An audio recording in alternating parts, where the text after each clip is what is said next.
আমার কাছে উইকেন্ডের সপ্তাহের এমন দুটো দিন, যে দুটো দিনে আমার প্রচন্ড ল্যাদ খেতে ইচ্ছা করে, অথচ আমার প্রচুর কাজ থাকে। Hi, this is Billy and welcome back to another new blog of me time with মিলি।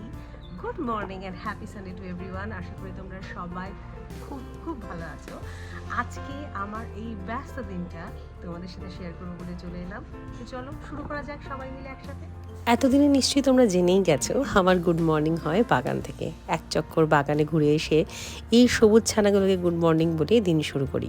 আজকে আবার মন্টুদা এসছে মাছ নিয়ে। আগের দিন থেকে বলে রেখেছিলাম আমার কিন্তু একটা জ্যান্ত রুই মাছ লাগবে, সেটাই ব্যবস্থা হয়েছে।